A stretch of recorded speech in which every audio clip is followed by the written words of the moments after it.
بسم اللہ الرحمن الرحیم۔ معزز خواتین و حضرات، السلام علیکم۔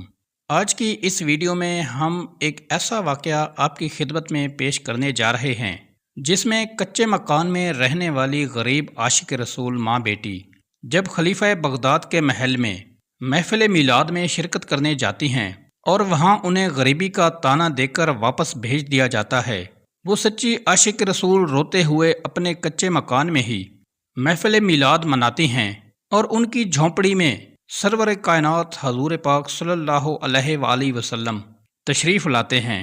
اس ایمان افروز واقعے کو سن کر آپ کا ایمان تازہ ہو جائے گا، اسی لیے آپ سے گزارش ہے کہ اس واقعے کو مکمل طور پر سمجھنے کے لیے ویڈیو کو اینڈ تک ضرور دیکھیے گا۔ معزز خواتین و حضرات، یہ واقعہ سرکار غوث اعظم حضرت شیخ عبد القادر جیلانی رحمۃ اللہ تعالی علیہ اور ان کی مریدہ کا ہے جو ایک سچی عاشق رسول تھی۔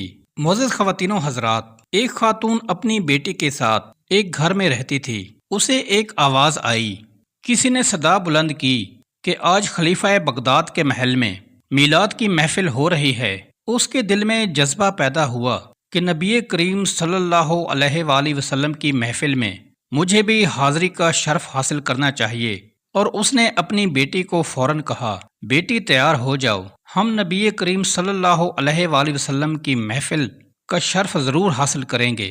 وضو کرو، نئے کپڑے پہنو، کیونکہ نبی کریم صلی اللہ علیہ وآلہ وسلم کی محفل میلاد ہوگی، اور سنا ہے کہ علاقے کے بڑے بڑے علماء، بڑے بڑے صوفیاء کرام وہاں پر آئیں گے۔ مدینے کے تاجدار نبی کریم صلی اللہ علیہ وآلہ وسلم کی بارگاہ میں عقیدتوں کے پھول نچھاور کریں گے۔ آؤ بیٹی تیار ہو جاؤ، یہ موقع زندگی میں بار بار نہیں ملتا۔ عظیم علماء موجود ہوں گے، عظیم ثناخان موجود ہوں گے، آؤ بیٹی ہم بھی محفل میں حاضری کا شرف حاصل کرتے ہیں۔ وہ ماں بیٹی دونوں حضور اکرم صلی اللہ علیہ وآلہ وسلم کی محفل میلاد میں حاضری کا شرف حاصل کرنے کے لیے خلیفہ بغداد کے محل میں جاتی ہیں اور دیکھتی ہیں کہ سامنے ایک دربان کھڑا ہے۔ وہ ان ماں بیٹی سے یہ سوال کرتا ہے کہ کیا تمہارے پاس اس محفل کا دعوت نامہ ہے؟ انہوں نے جواب دیا کہ ہمارے پاس تو کوئی دعوت نامہ نہیں ہے۔ تو دربان نے کہا کہ پھر تم کیوں آئی ہو؟ تو اس خاتون نے جواب دیا، ہم نے صدا سنی تھی،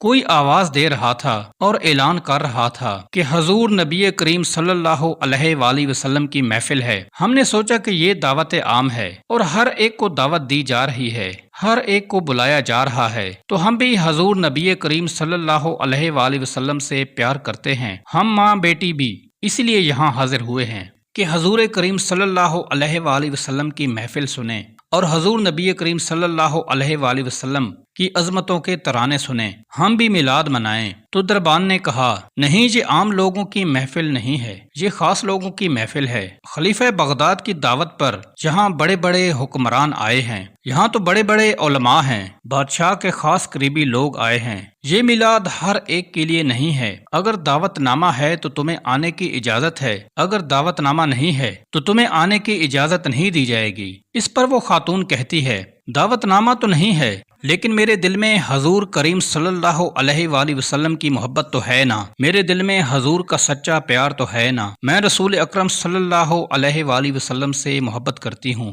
بڑا جذبہ لے کر میں اور میری بیٹی آئے ہیں، تو تم ہمیں اندر کیوں نہیں جانے دیتے، کیوں ہمیں روک رہے ہو؟ تو دربان نے کہا، نہیں، تمہیں جانے کی اجازت نہیں ہے۔ وہ خاتون بہت پریشان ہوئی، چنانچہ جب وہ رنجیدہ ہو کر واپس اپنے گھر کی طرف جا رہی ہوتی ہے تو راستے میں بیٹی اس سے کہتی ہے، ماں دیکھو، ہم غریبوں کا کوئی پرسان حال نہیں ہے، ہم بھی تو حضور کریم صلی اللہ علیہ وآلہ وسلم سے محبت کرتے ہیں، لیکن دیکھو ہمیں حضور کریم صلی اللہ علیہ وآلہ وسلم کی محفل میں جانے سے روکا جا رہا ہے۔ ماں نے کہا، بیٹی تم گھبراؤ نہیں، پریشان ہونے کی ضرورت نہیں ہے، آؤ ہم گھر چلتے ہیں۔ حضور کریم صلی اللہ علیہ وآلہ وسلم کی محبت خلیفہ بغداد کے محل تک تو محدود نہیں ہے، وہ رحمت ہمارے کچے مکان میں بھی ہو سکتی ہے۔ اے میری بیٹی، آؤ ہم اپنے گھر جا کر حضور کریم صلی اللہ علیہ وآلہ وسلم کی محفل سجائیں گے۔ بیٹی کہتی ہے کہ ماں، نبی کریم صلی اللہ علیہ وآلہ وسلم کی محفل صرف ہم دونوں ماں بیٹی پوری کیسے منائیں گے؟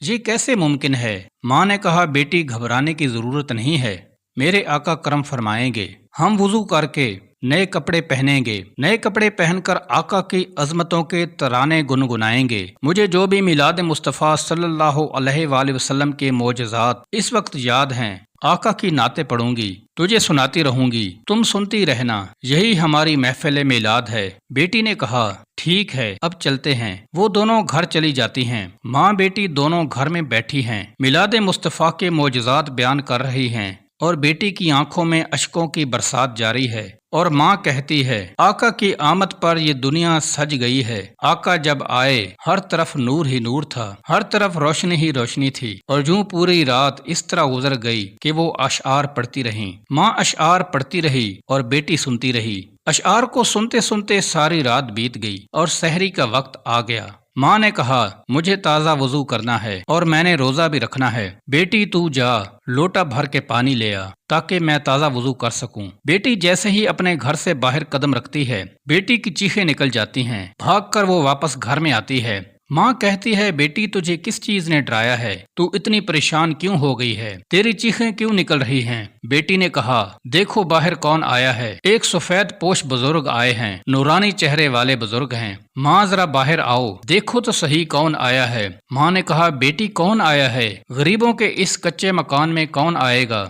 ہمیں تو امیر لوگ اپنی محفل میلاد میں جانے نہیں دیتے، ہماری محفل میں کون آئے گا؟ بیٹی نے کہا ماں ذرا باہر آ کر تو دیکھو تو صحیح کون آیا ہے۔ چنانچہ ماں فوراً باہر آتی ہے تو ماں کی بھی چیخیں نکل جاتی ہیں، دیکھتی ہیں کہ غوث اعظم دستگیر آئے ہیں۔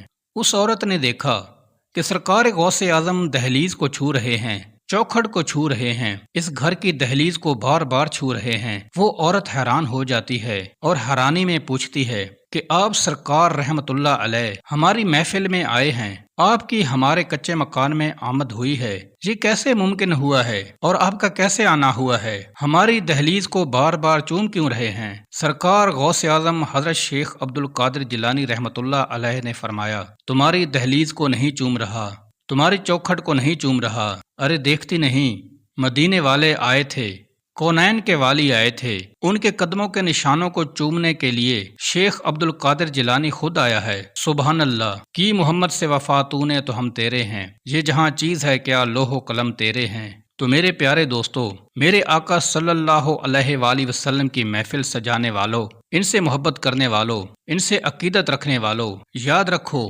ہم یہی آرزو رکھتے ہیں، یہی التجا کرتے ہیں کہ آپ صلی اللہ علیہ وآلہ وسلم کی نگاہ کرم ہم پر ہو جائے، ہمیں ان کے شفاعت ملے، قیامت کے دن اللہ رب العزت سے وہ ہماری سفارش کریں۔ اللہ رب العزت سے یہی دعا ہے کہ ہمیں نبی کریم صلی اللہ علیہ وآلہ وسلم سے سچی محبت کرنے اور ان کی سنت پر عمل کرنے کی توفیق عطا فرمائے، آمین ثم آمین۔